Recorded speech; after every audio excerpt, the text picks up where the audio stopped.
Hi there folks, thank you for tuning in. So today's recipe we're going to be looking at stuffed peppers, an Italian-Indian fusion stuffed peppers that we actually had as part of our Christmas meal, but that's me only getting round now to organising and sorting a video to actually show you them. Again, I just want to say thank you before we push on for tuning in and watching my videos. I really do appreciate it, and I value the comments you give me below as well. So without further ado, let's crack on, let's make some stuffed peppers. Now the very first thing we need to do is to prepare our peppers. That means trying to create as large a volume of a cup size as we possibly can when we slice the top of, which means we need to slice as insanely thin as we possibly can to create that large volume to hold our stuffing. You should be able to see how thin I cut it here on camera, to the point that I actually was able to rip the entire bulb out and there was almost a little bit of the lid left over. That's as thin as we're trying to get, so we've got as deep a cup as possible. And as I am wont to do, here we are from a different angle, different pepper but different angle, just to try and show you we're cutting as insanely thin as we possibly can.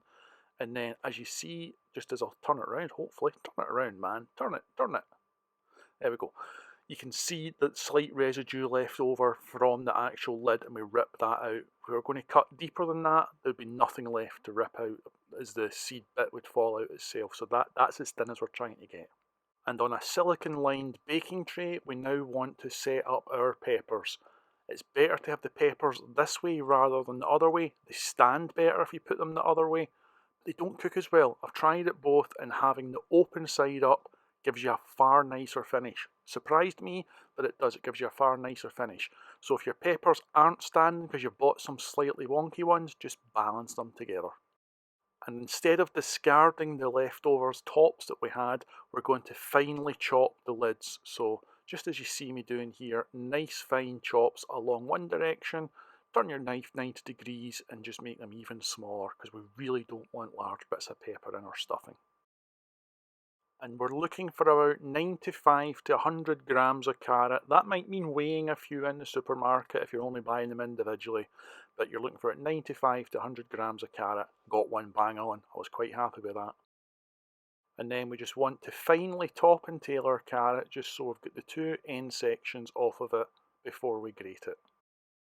If it's a not particularly nice outer skin on your carrot, feel free to peel it. This one was quite a nice carrot, so it goes straight in the grater, no peeling. And as I say, take it to the fine grating option on your grater, not rough grated. And once fully grated, just transfer it to the same bowl that you have your pepper tops in already.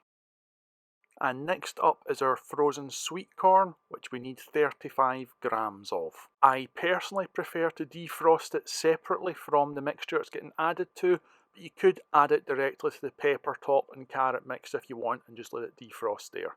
Your choice. Once defrosted, or if you're adding it directly to the same bowl, just cover it with a lid just to keep everything sanitary whilst you don't need it. And now we need our seitan. I use my spicy seitan mix, which is on the channel elsewhere. It's the one I keep telling you, it's my go-to recipe. If I need a seitan and I'm not using a specific seitan recipe, this is the one I choose. If you're wanting to use your own seitan recipe, make sure it's a firm finished one. That's the ideal one, is a nice firm seitan. And we then want to take and shred our seitan. I find the very best way of doing this is in the food processor, with a coarse grater attachment. It just seems to work better than using a hand grater. It seems to work an awful lot better than using a hand grater as using the machine. Machine will work, but the hand grater will work, but this is, I think, just gives it a better, more even finish. So it's the way I would do it. And once we do have it nice and coarsely shredded, ground, whichever way you want to look at it, we just want to take and transfer it into a bowl, and from there we're just going to set it aside until we require it. And next up is our mozzarella. You're going to need about 150 grams of mozzarella. Now you can try other cheeses if you wish. The main cheese that I've tried this with is extra mature cheddar, and it's nice. It creates an entirely different dish. I think the mature cheddar is actually overpowering flavour wise. You really need to substantially cut it back, and then when you cut it back there's not enough there to really feel a good mouthful for it. So I would suggest going with the mozzarella, or I've not tried it, but I've got a feeling that both camembert and halloumi could be absolutely gorgeous on the top. If anybody wants to try it with those on the top, let me know and tell me what you think, because I've got a feeling it could be really nice with either of those. And once your cheese is grated, again, like some of your other ingredients, set it aside in a bowl until required. And now it's time to prepare our onions. And as I've said before, for an experienced cook, this might be a bit overkill, but I'm pitching these at beginners. So when it comes to your onion, take off the top, then half your onion, and then we're going to peel away the skin before we chop it. And again, when it comes to chopping our onion, we chop towards the root end, but we don't chop all the way through. I'm loving my big Chinese chopper here, by the way. I've started preferring that much more than my chef knives or my Santoku knives. It's fantastic for chopping vegetable.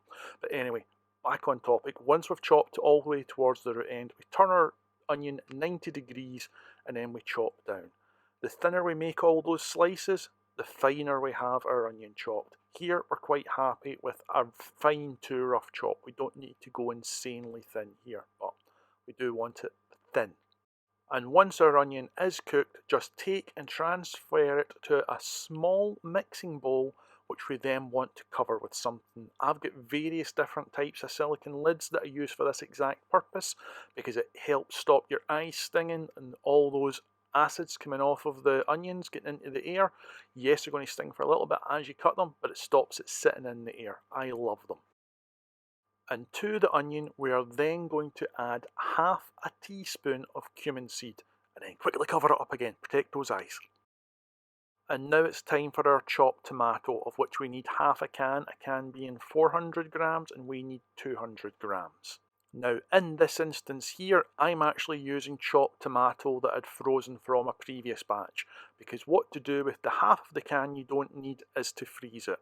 I've mentioned in other videos, but to freeze various things like sauces and tomatoes and all these sort of things, or passata, what I do is I put it into my ice cube tray and then put the individual ice cubes into a storage container. Now the chopped tomatoes here have had a little bit of time to defrost. I think it was about half an hour or so. It wasn't very long, but it was enough for them to defrost a bit.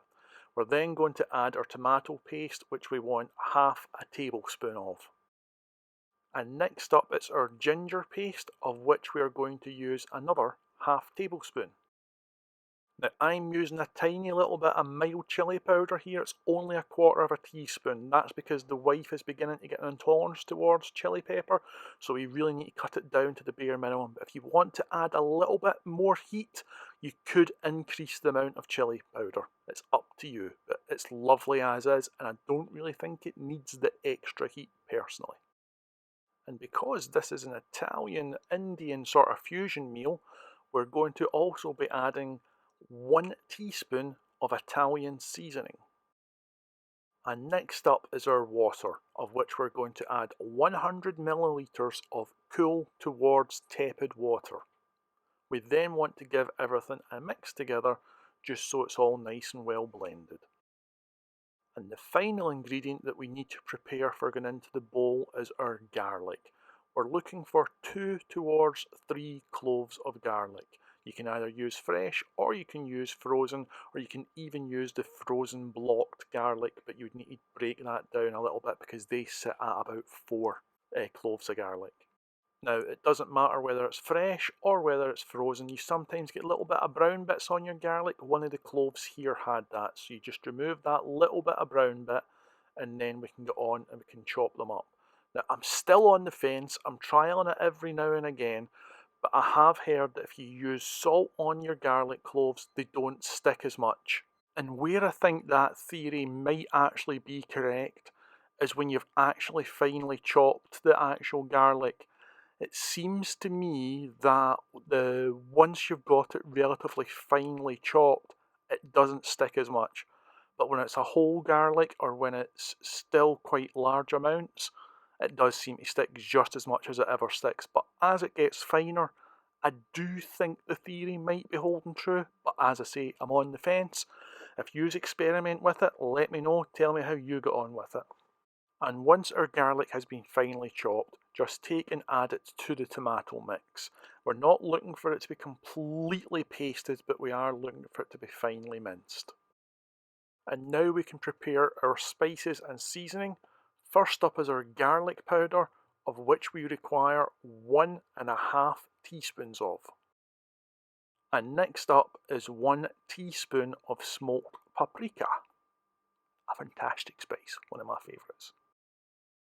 And next up is half a teaspoon of garam masala.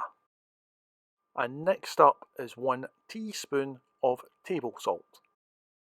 And one of our final ingredients is our couscous, of which we need 60 grams. Just add it to a small plate and set aside. I don't show it here, but get a little bit of water in your kettle, really the minimum amount that needs to be in it, and get it onto the boil, because we're going to need a little bit of water for the couscous. We're going to need 90 mils of water. And now it's time to get cooking. So we're going to add 2 tablespoons of olive oil to either a wok or a non-stick sauteuse pan, and half a tablespoon of olive oil to a medium small saucepan. If you've got a set of 4 pans, it's your second smallest pan is what you're roughly talking. Now your oven should already be on and preheating towards 190 degrees Celsius.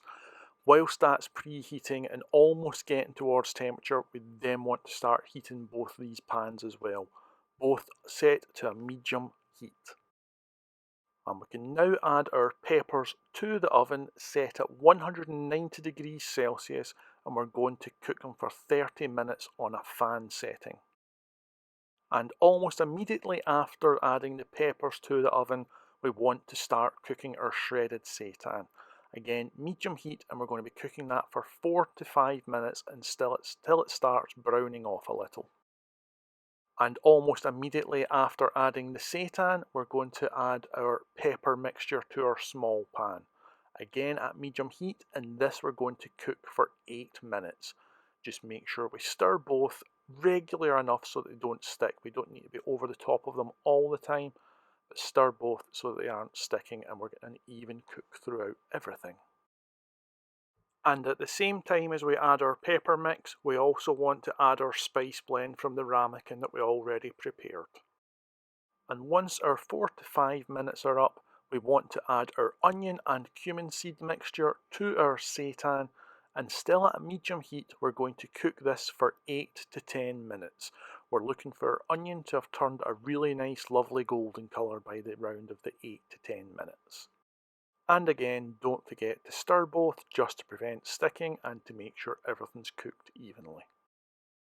And now we want to remove our pepper mixture from the heat, and we want to add the couscous immediately followed by the water, and we're going to give it a quick stir together, just nice and quick to bring everything together, and then we're going to cover it with a lid. We're going to leave it sitting aside off the heat for at least 10 minutes. Can be longer, it's not a problem if it's longer, but it needs to be at least 10 minutes for the water to rehydrate the couscous. And whilst the couscous filling is doing its thing, we want to take and add our tomato mixture to the seitan, and we then want to bring that to the boil. And once at the boil, we want to reduce the heat to a simmer, and we want to cook that for 13 to 15 minutes until it's thickened up nicely. That's the key you're looking for. You need it to thicken up, but without it sticking to the bottom of your pan, so as always, stir it often. And once ready, remove it from the heat and set it aside until your peppers are ready. Doesn't matter if it's a little bit ahead of schedule for the peppers, because it's going to get plenty warm again anyway once it's back in the oven, as long as it's only a couple of minutes to a few minutes ahead of the peppers coming out. And just as we see here, your peppers should be charred but not completely black. This is the sort of way they should look when they come out. A little bit of collapsing is fine, because the stuffing will take care of that. Now grab yourself a fork and just give your couscous a nice mix together until you've got that couscous lovely and fluffed up. And with a soup dessert type spoon, take and just add large even amounts to each of the peppers. I just work round clockwise or anti-clockwise, going from one pepper to the other to try and make sure I get an even fill across all the peppers. And once all of the couscous filling is inside each of the peppers, Support the peppers with a gloved hand and just press down with the back of your spoon to compress that filling deep inside all of the peppers. And now it's time to add the seitan filling. Now, if you're using a non-stick pan like me, you're going to want to use a wooden spoon so as not to damage the non-stick. And just as with the couscous filling, try and measure the same amount of roughly equal sized spoonfuls into each of your peppers, and that way everyone gets an equal share. And just like the couscous, take and pat it down with the back of your spoon as you go round, just to compress it nice and tightly into the peppers. And now we can press equal sized portions of the mozzarella onto the tops. If we've did it right, the seitan filling should be all the way up at the very top or thereabouts, and we just lightly press about equal sized portions with our hand onto the stuffing. And back into the oven for another 10 minutes, still at 190 degrees Celsius. And once ready, the cheese should be fully melted, some slight bubbling, some brown patches forming across it, and you know you've done it perfectly. It's now time to wolf down that scran. Hey there folks, really sorry about this, but we're going to have to do this against the background of a washing machine. It's supposed to have a pause button, but as you hear, the pause button's doing nada. So, turns out these microwave really well. Never had to microwave them before, but I had to abandon dinner and come back to it after making them. So, they microwave beautifully. Takes about 5 minutes after being in the fridge, but they microwave beautifully. We'll try and not spill it because it's not the easiest thing to carry. Again, I've done too big a mouthful, haven't I? So that's what I keep doing.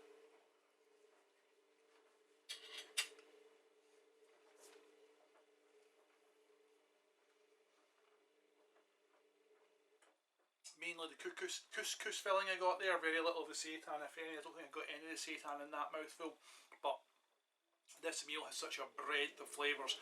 The pepper really hits you, the roasted pepper really hits you. You get your couscous filling, and then you get your seitan filling, and then you get the mozzarella, and they all come at different points. It's a wonderful, light, easy, again, more of a summer meal than a winter meal, I think, but it's also a really hearty, warming meal, so maybe it is a winter meal. I don't know, you tell me. Anyway, it tastes gorgeous. I'm going to have my dinner because it's quite late at night now, and you guys stay safe. And once again, thanks for watching. I really, really do appreciate it. So thank you. Stay safe out there.